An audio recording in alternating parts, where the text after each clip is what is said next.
Hello, everybody. There's my Hi. mom and dad over there, just, filling up Hey. the hall. Yeah, helping to fill up the hall. Woo. Okay. Um, it was a crazy day, crazy weather. I managed to put on my brown suit with my black shoes. Won't be the last. Wasn't the first time. Probably won't be the last, as my mom knows. It's orange shoes. That's even better. Okay, we're good. Right. Well, this is a very exciting time for me. By the way, you're going to see people kind of creep in or walk in, even. And that's just, this is very informal. It's not like the typical institute talk, which is a little more formal, a little more organized, structured. This is fairly loose and unstructured. There's a chance to talk a little bit about the program that you're going to hear tonight, and to these wonderful artists who are with us. Brooklyn Rider, straight from the great borough of Queens, or Kings County of Brooklyn in New York City, nearby. And it's a very exciting program because this program, you know what? I'm not going to forget to do it this time. I'm Derek Bermel. I'm the artist in residence here at the Institute for Advanced Study. Some of you know that. Thank you. I'll be signing the autographs later. Part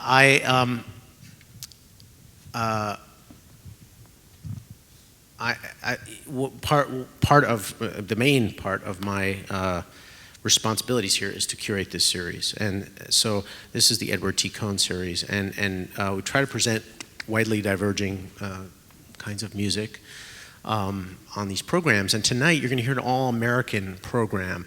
It's a real journey which ends at the beginning, or I don't know. There's that famous Machaut motet which says, "Mon commencement est mon fin, et mon fin est mon commencement." My end is my start, and my start is my finish.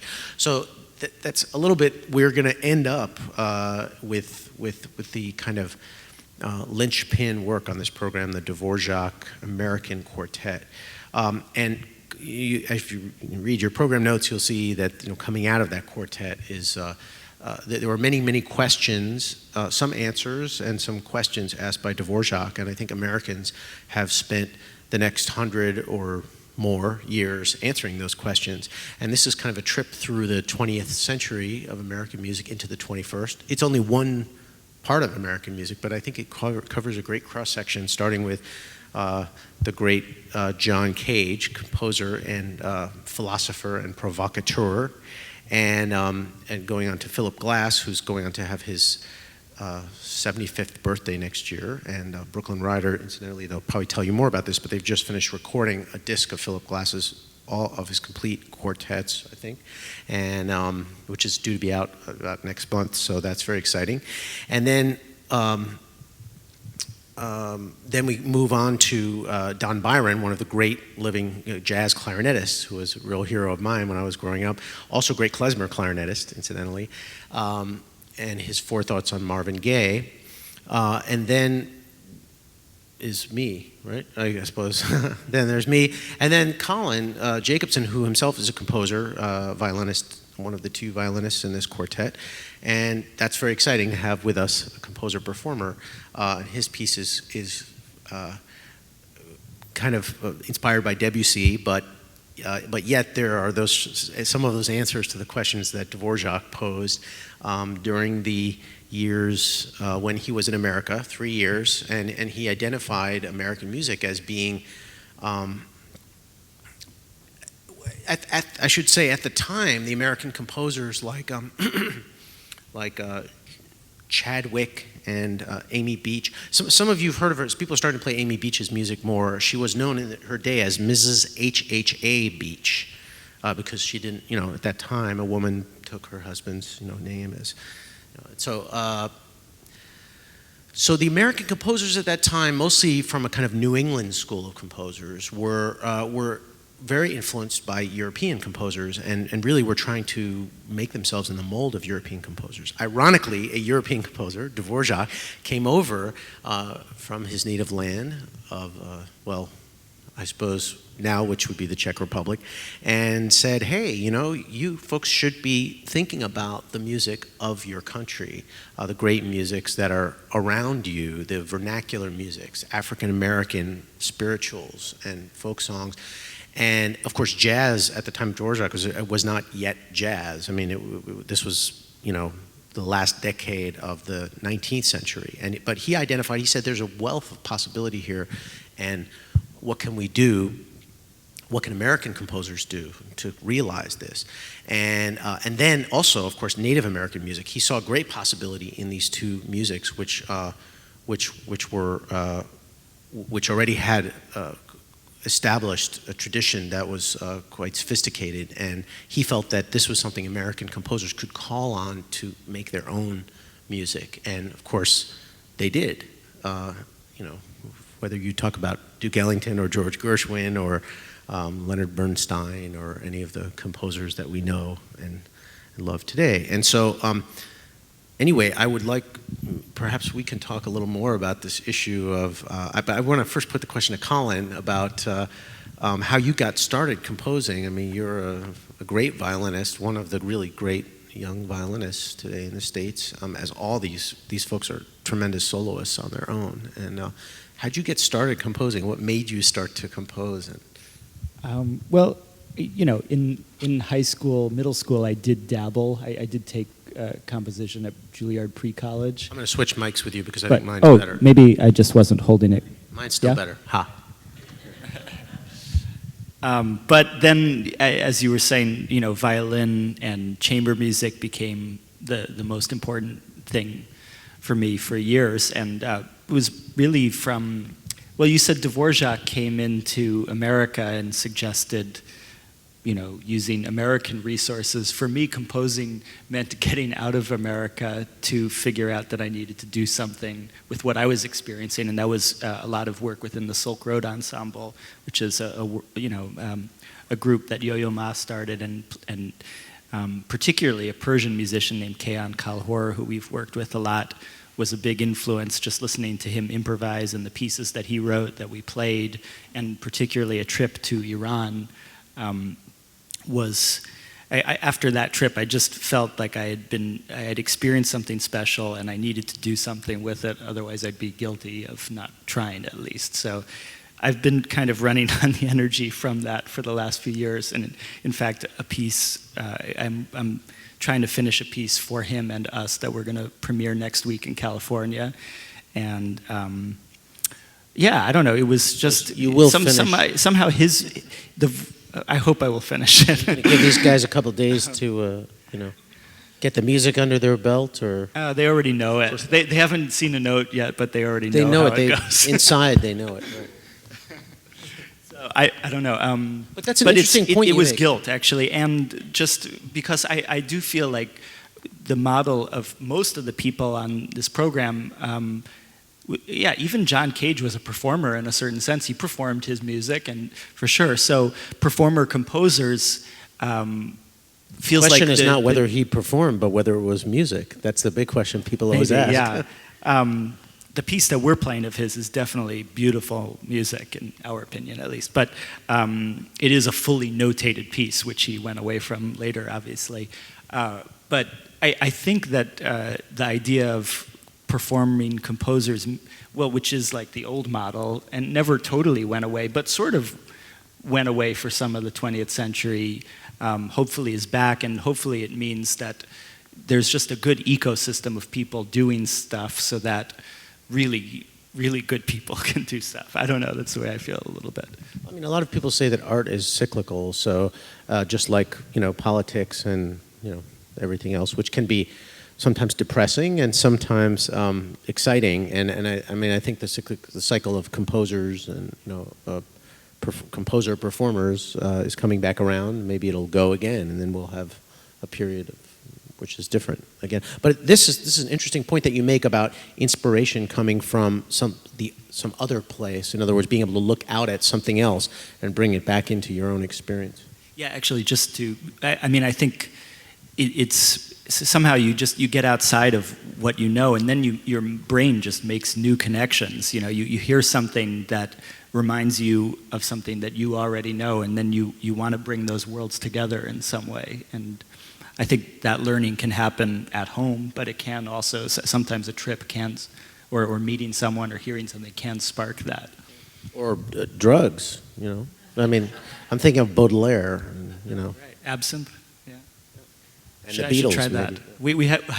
We after it was for Johnny's birthday a few years ago. We got a bottle of absinthe, and it's still sitting there. So we haven't found the right occasion yet. But maybe maybe what we need, because we're planning this year to create a piece together. Maybe we'll need the help of the Green Fairy. I don't know. Well, let me just tell you something, which is that I have a friend who's the wine critic for the New York Times, and he once gave me a very nice bottle of wine, and it sat there for a long time, and people would say to me, you know, how come you haven't drunk this bottle of wine? And I said, well, because I'm waiting for the right occasion. I need a big occasion.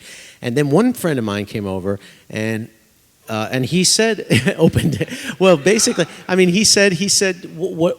How come you haven't opened this bottle of wine? I said, I'm waiting for a big occasion. He said, but opening it is the big occasion. And so I said, for that, you get the bottle. So we opened it and drank it right there. Nice. How was it? It was good. You're all writing, you're collaborating on a piece for the group that you're all going to write a part of. How are you approaching composing? I'm not really a composer at all. There's something really terrifying about it. You know, it's something that I never really thought of until, you know, we had these mutual experiences in the Silk Road Ensemble, and then also seeing Colin, you know, get into it and, you know, sweat it out and put out these great pieces is inspiring. So, you know, he's kind of our example going forward into what we're going to try and do with this piece. And the idea is just that we approach the string quartet a little bit like, you know, being in a band. And we wanted to try and extend that into not just the music playing, but the creating of music. So we have a composer who writes, you know, specifically for these 4 people, or, you know, if it's a bigger group, then for specific people, which is really cool and interesting. And so taking that a step further is, you know, I actually have no idea what's going to happen, but it is on the program, and we are doing it at Carnegie next year, so we have to come up with something. Nothing like a deadline. So if Colin is Paul, I mean, are you Ringo or what? I'm the 5th Beatle. Oh, you're Murray the K or whatever. Wait, who's John here? Well, okay, these 2 are brothers. So and you're a conductor. I'm telling you these things, but you know them. So I'm the jackass. He's a conductor, right? And so and you conduct a group called the Knights, which is a very, very fine orchestra that exists in New York with some of the best young performers in New York City. And how'd you get into that, and where does that take you musically? What does it do different for you than playing the cello? Actually, while I was hearing Colin talk about composing and the timeline that he went through, it's not unsimilar. I remember I also in pre-college... It's not undifferent, you mean? What did I just say? Not unsimilar. That's not a word, is it? Dissimilar. It's not dissimilar, you're right. It's not dissimilar. No, that's right. I was not right. I was not wrong, right? I also took conducting as sort of a fun thing to do while I was in pre-college, 14, 15 years old. And then I realized, to play the cello well and to play with these guys, got to play really well. And you got to practice a lot. I met a teacher who I studied with from age 18 to 23 or so, a guy that I actually had a lesson with almost every day for about 3.5, 4 years. It was an amazing relationship. And yes, I learned to play cello from him and all the rest, but I also was learning about music, and that's really, I think, for a conductor, at some point, the physicality of conducting is so infantile compared to playing a string instrument that you need to know about music, and then you could hopefully the small amount of coordination that you need can come into play. And so I went through college, and I dabbled, and I thought about it, and I think Colin probably did, and I know Colin was improvising in college, not so much, but there was, it was there. And I think after college and maybe my last year of school, I started to go more towards the possibility of conducting, the inner gigantic ego that I must have for something. Well, I mean, even what you say about conducting sounds very different than the way a lot of other conductors talk about conducting. Because, sure, a lot of it, the gestures, when you see these guys play, you'll see that they move as one, and the gesture, and I think that that's part of being in a string quartet, the gestures that come out of conducting are, you need to be interacting in the way that you would as a player, doing the things that a player needs to see. And so to know what that is firsthand as a player, I mean, it would seem to me to be hard to be a conductor if you didn't know what a player does or needs. I have a question. Do you think we should study, we're planning to play a late Beethoven quartet this coming year for the first time. Do you think we should study it the way you study like a score? I mean, at least in terms of, like, you do pretty extensive analysis and whatever. Do you think that's a good idea? Yeah, I guess that's, it's so funny because, as a cellist, as one who works with the athleticism of playing an instrument, you could really just be a jock and get away with it a lot of the time. There are these people who can play the instrument, have learned, and at age 12 are playing so fluently and fluidly. And it's true, you could just get away with it because, you copy the masters that have taught you, and you start feeling it, you get these emotions, and that chord makes you feel like this. And definitely conducting has made me take, every single bar of my score has a chord underneath, and so you approach it and you start thinking, okay, yes, maybe it makes me feel the same thing as I had before I'd analyzed it, but now maybe I know slightly more about what the composer, so that completely translates back to the string quartet, back to playing cello or, cooking. Well, cooking, yeah. Well, we had the Bermel string quartet. Some of you may have come for that with the electronic music stands, and these young cutting-edge guys have the old music stands. They're using the regular good old music on the stand, but they stand up when they play, which is something a little different. You'll see tonight, which gives. I mean, I remember you just said to me, I had forgotten. I saw them first in Ohio. Play at a new music festival. They played about 8 or 9 new pieces. It was incredible. And they were just loaded down with these difficult contemporary works, all different languages. And I was there as composer in residence, and they just knocked each one off really beautifully with a real sense of unity and feeling for each piece. And I just thought it was extraordinary. I hadn't seen that in a quartet since I don't know. I mean. It's interesting because I had written a piece of mine that they had been written for the Guarneri Quartet, which is kind of one of the great American quartets that recently retired, and they brought it on their last tour of their of forever. They brought on their last tour, in which they did across the states, and then right after, about a month later, I heard Brooklyn Rider do it, and it was a completely different sound. But it really felt, for me, in my own personal way, like this passing of a torch. I really feel these guys are and will be, kind of a really great, one of the great American quartets. It's very exciting to see all the things that they're doing and the way they approach. Now, you guys went to school together, right? You and Johnny. And so, can you tell us a little bit about the formation of the group?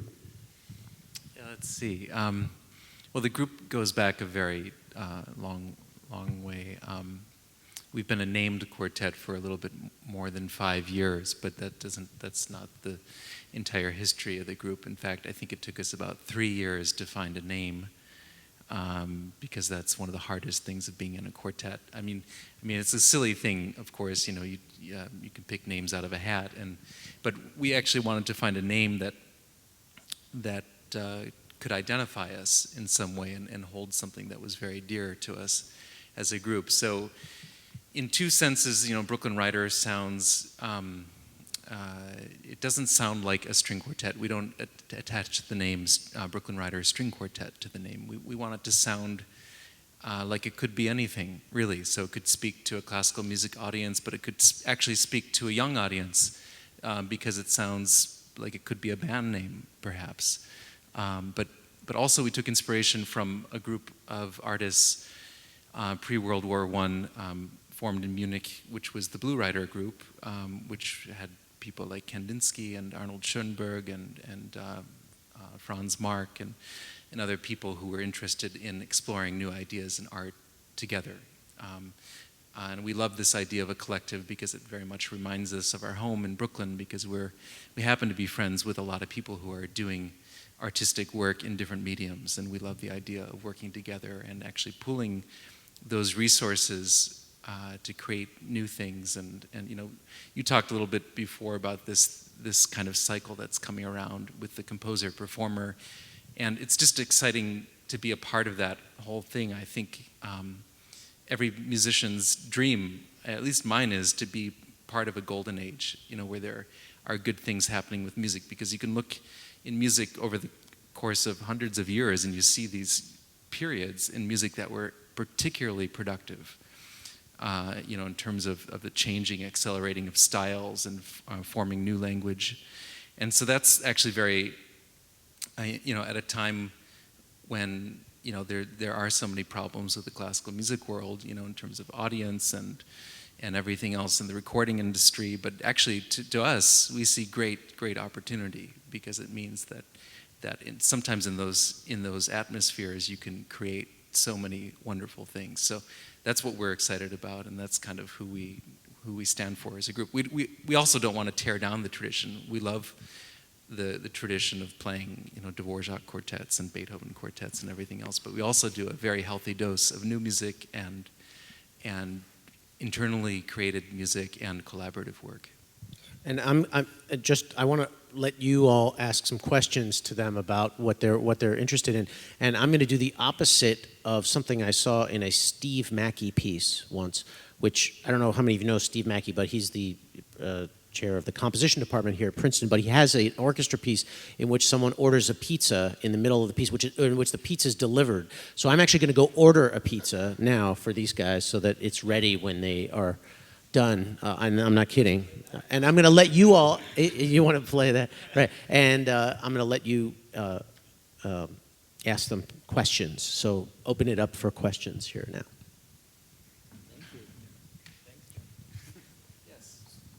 So what is the connection with the visual arts? I'm an art historian who is a musician, so I'm really interested in this aspect.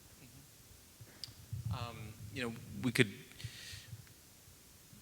could describe it actually in terms of a project that we've done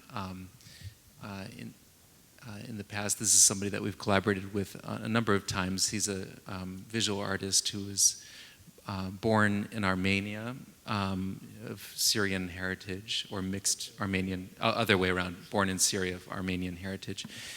His name is Kevorgmourad, and you know, something that really, you know, he's a very fine painter, and but he's also somebody who's very tuned into the improvisatory spirit of music and art and how it can be created in the moment. And we've done a number of things with him in which he paints as we play.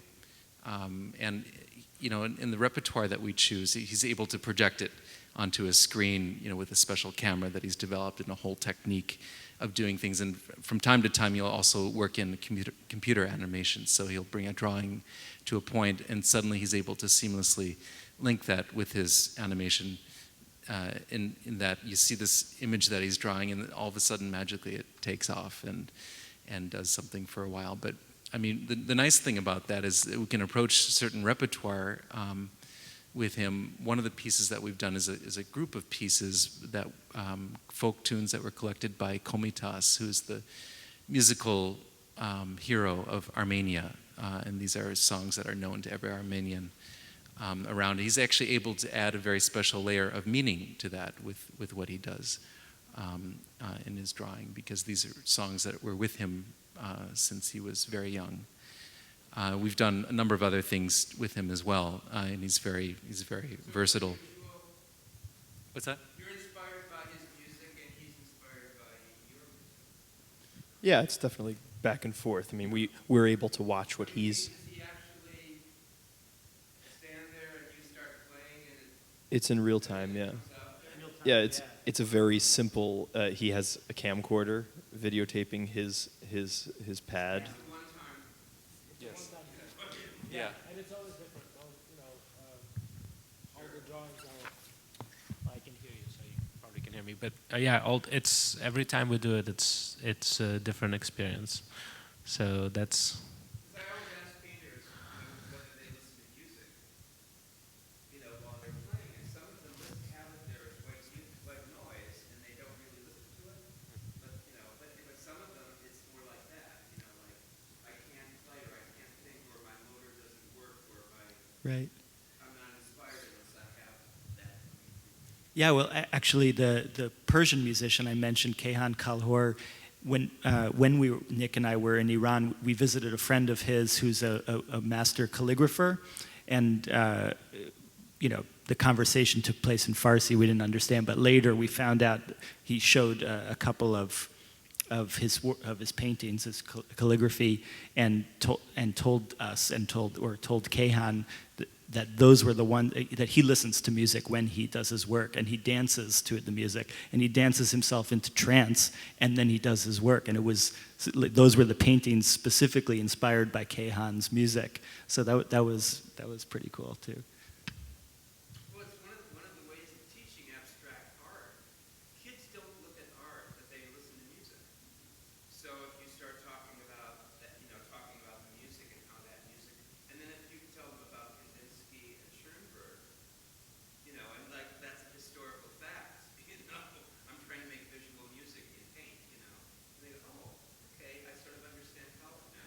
Right, and it's funny because, of course, I mean, even aside from all that, as musicians, when we rehearse, often we talk about the color. Can that be darker? Can that be lighter?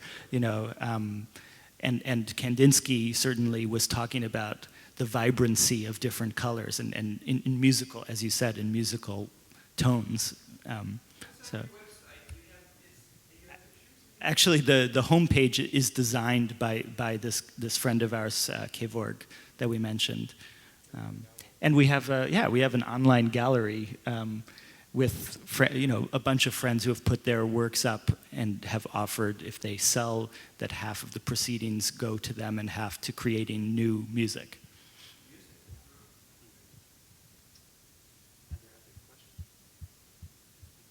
Do you commission? I guess do you commission pieces? Yeah. Besides us, writing stuff, we definitely do. One of the more successful pieces, I think, was a friend of ours, Dmitry Yanovsky, who we met within the context of the Silk Road Ensemble. He's from Uzbekistan, but wonderful composer. He was last year at Harvard Scholars at Risk program because he had started a festival, music festival, contemporary music in Tashkent, and it was mostly funded by the Soros Foundation, I think, and they pulled out, and the whole atmosphere there, I guess, has become less friendly to artists. So, and now he's in Chicago teaching, I think, and he had a cello concerto premiered by Yo-Yo there with the symphony last year, and we asked him, in the context of a recording of Debussy Quartet, which is the reason I wrote the first piece that we're going to play tonight as well, and is the reason the John Cage arrangement came. We asked our friend to arrange that piece because we wanted to bring Debussy into our world, into sort of orbit his piece with things that made sense to us. Actually, speaking of art, it reminded me a little bit of there was an exhibit I saw in London where Monet's water lilies were there, but in the context of abstract expressionism and other things looking to the future rather than usually at the end of an impressionist exhibit. So maybe that's some parallel to what we wanted to do with Debussy. And so we asked Dmitri to write the piece knowing that we were going to play it with Debussy's quartet. And he took like a little kernel of the Debussy quartet that you wouldn't necessarily know is there, but it got him excited. And so I think actually with creative process, often to give boundaries to something allows you to feel free. And I think it enabled him to write something very beautiful that we love playing. But plenty of other pieces as well, yeah. And we're looking to constantly get it, we're in the process, I think, now of thinking of who are other people we want to commission right now. But this is great. I mean, last night was the official premiere of this new version of Derek's piece, and it makes so much sense for us to be playing this piece with him because, I think the spirit behind it is very much of vernacular Hungarian Bartók influenced, and we love that. So it's fun to play. Who else should we commission?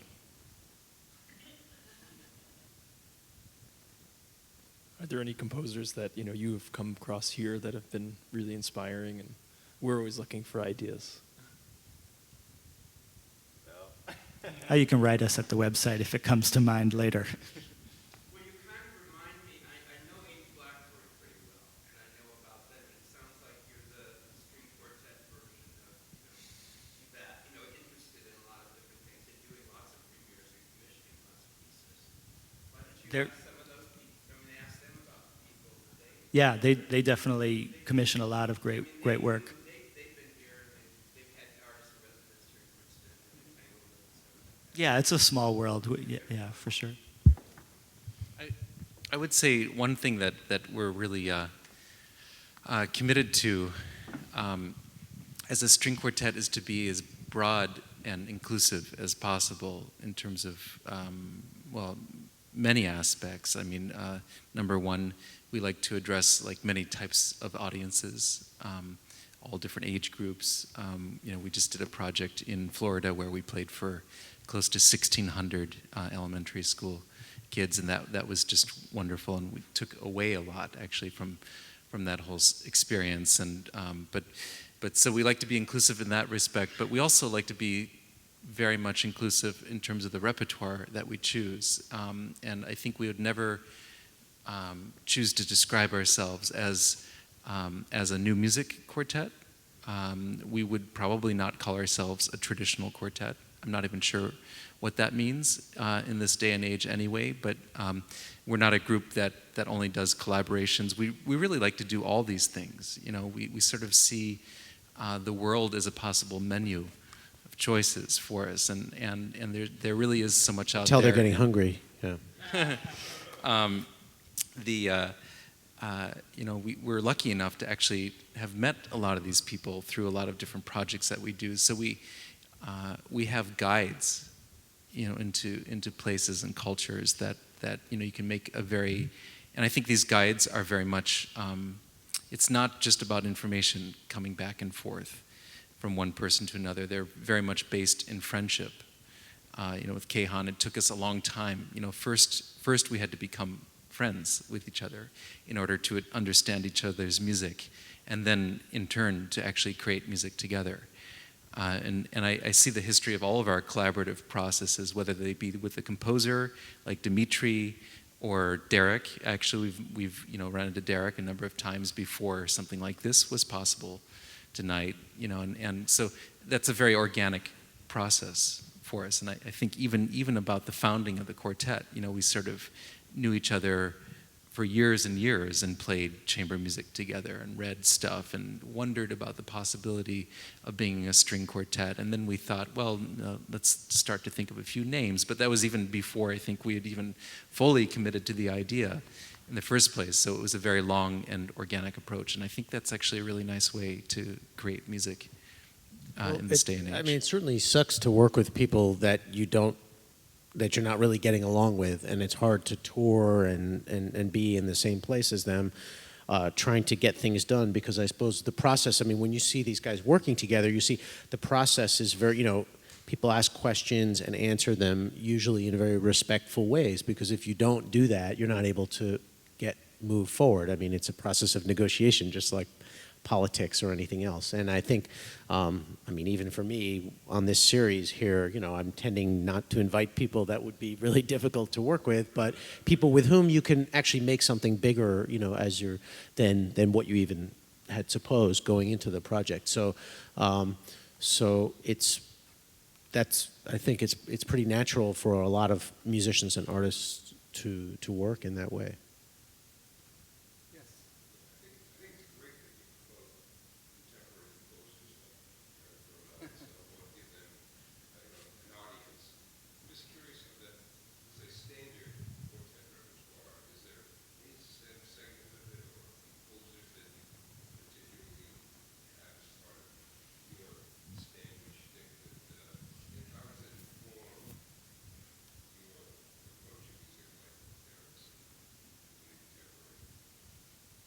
We all do come from a tradition of studying the classics, whatever that is. I guess I think probably the type of music that's most natural to everyone today, because of how it's studied at conservatories at Juilliard Curtis's romantic music, Brahms, give or take 20 years. The idea of playing very old music or very new music is still in a conservatory. It's on the periphery, also because teachers are generally in the age when Prokofiev was contemporary. But I think the composers that we love playing. So in the last few years, we've really the big quartets that we've ended up orbiting around with other smaller pieces or pieces that have been commissioned for that piece, Debussy quartet and Bartók and Brahms quartets.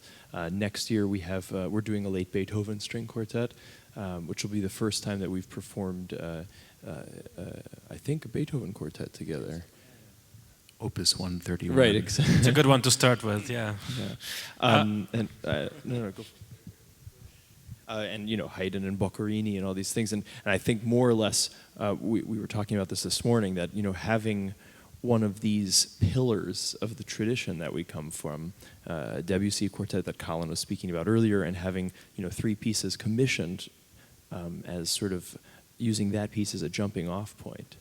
That really is a way for us to grasp a concept and explore further, because as musicians we can go into a composer, but of course another composer can look at Debussy and see the inner workings differently, and then maybe something becomes more obvious to us, and that's just definitely a goal.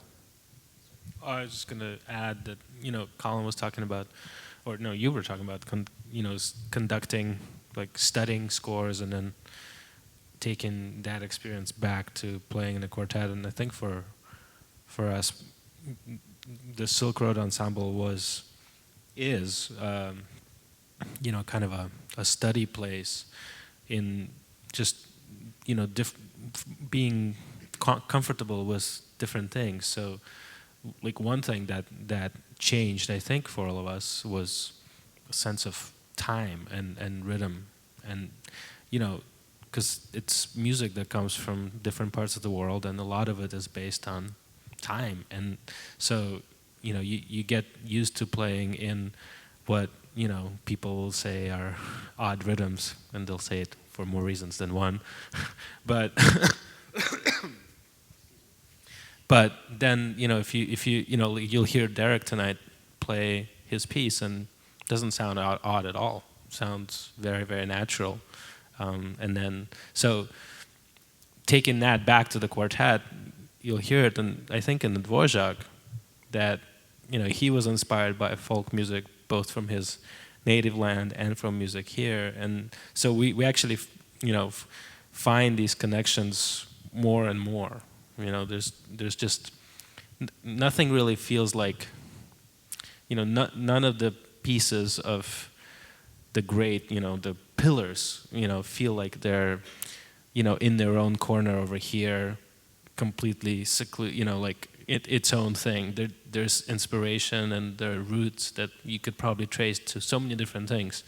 So just having that even viewpoint, allows us to look at the standard quartet rep in different ways. So when we play Bartók or Dvorak or even Beethoven, it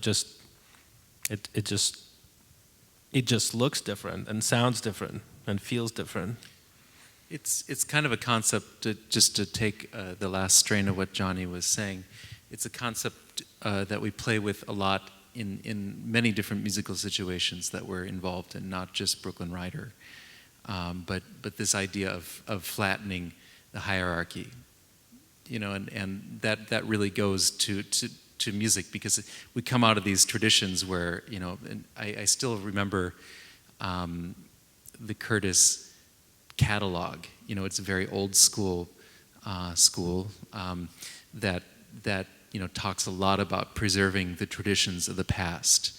And Minotti wrote an opera that set the Curtis catalog to music, and he had that sort of that word past repeated. So, to honor the traditions of the past.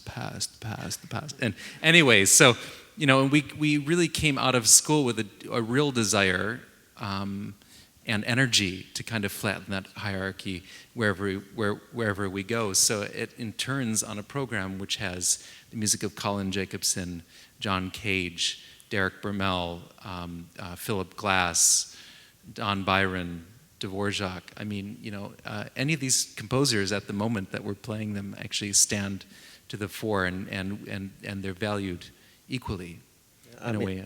I think, also just from the composer's point of view, it's very inspiring to work with a group like this who doesn't say, oh, that's so hard, but actually just sits down and tries to just do it.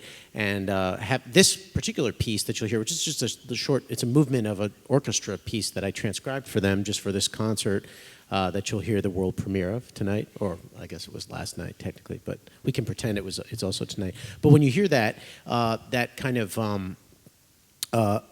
engagement. I mean, after hearing an orchestra try to slog through things in difficult time signatures, and then the quartet comes in with this, great sound and approach, and right away they're starting from this level instead of this level. It's very exciting for a composer to work with musicians and colleagues like this, because it's, it leaves you coming away feeling very energized rather than kind of deflated.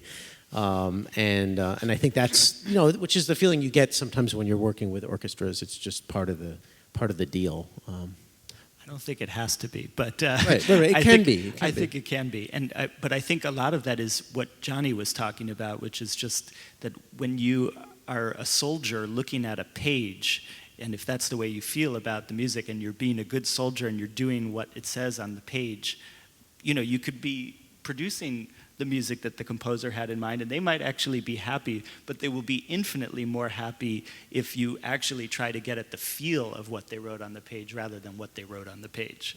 And that's a weird thing that I think just by working with composers like Derek or with the work in the Silk Road Ensemble, you realize that, and the physicality that Eric was talking about with conducting, that these things that are notated, they aren't always what they seem. They're about getting at the spirit of what's there rather than the letter of what's on the page. And of course, that is an endless controversy, but we feel like we have a common enough approach, the four of us, and we'll, be refining that as we keep growing, I'm sure.